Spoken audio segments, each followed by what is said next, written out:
મળતી વિગતો અનુસાર સુરત મેટ્રોના કામ દરમિયાન ટનલ બોરિંગ મશીન પસાર થતી વખતે આસપાસની ઇમારતોને નુકસાન થવાની શક્યતા સર્જાઈ હતી. આ અંગે મેટ્રો અધિકારીઓએ તાત્કાલિક આગામચેતીના પગલાં લીધા અને ક્રાઇમ બ્રાન્ચ બિલ્ડિંગમાં લોખંડની ગડર સાથેના મજબૂત ટેકા ગોઠવી દીધા છે. આ ટેકા બિલ્ડિંગની અંદર જ રાખવામાં આવે છે, જેને કારણે કાર્યાલયની અંદર રહેવું જોખમી બની ગયું છે. આ પરિસ્થિતિને લઈ ક્રાઇમ બ્રાન્ચની ઓફિસને તાત્કાલિક ખાલી કરવાનો આદેશ આપવામાં આવ્યો છે અને કર્મચારીઓ અને અધિકારીઓને અન્ય સુરક્ષિત સ્થળે શિફ્ટ કરવામાં આવ્યા છે. મેટ્રોના કામને કારણે આવી સ્થિતિ સર્જાઈ હોવાનું માનવામાં આવી રહ્યું છે અને બિલ્ડિંગની સુરક્ષા માટે વધુ તપાસ અને મજબૂતીના કામો હાથ ધરવામાં આવી રહ્યા છે. આ ઘટનાએ સુરતમાં મેટ્રો પ્રોજેક્ટ અને આસપાસની ઇમારતોની સુરક્ષા અંગે નવી ચર્ચા શરૂ કરી દીધી છે. પોલીસ અને મેટ્રો અધિકારીઓ સંયુક્ત રીતે બિલ્ડિંગની સુરક્ષા અને તપાસ કરી રહ્યા છે, જેથી કોઈ અનિચ્છનીય ઘટના ન બને.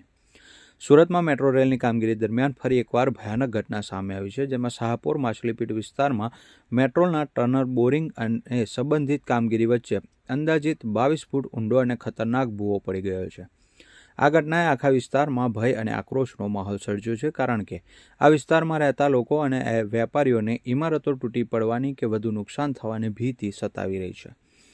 મેટ્રો અધિકારીઓએ આગમચેતીના ભાગરૂપે તાત્કાલિક પગલાં લીધા છે, પરંતુ આ ઘટના મેટ્રો પ્રોજેક્ટની સુરક્ષા અને આસપાસની ઇમારતોની મજબૂતી અંગે ફરી એકવાર ગંભીર પ્રશ્નો ઊભા કરી રહી છે.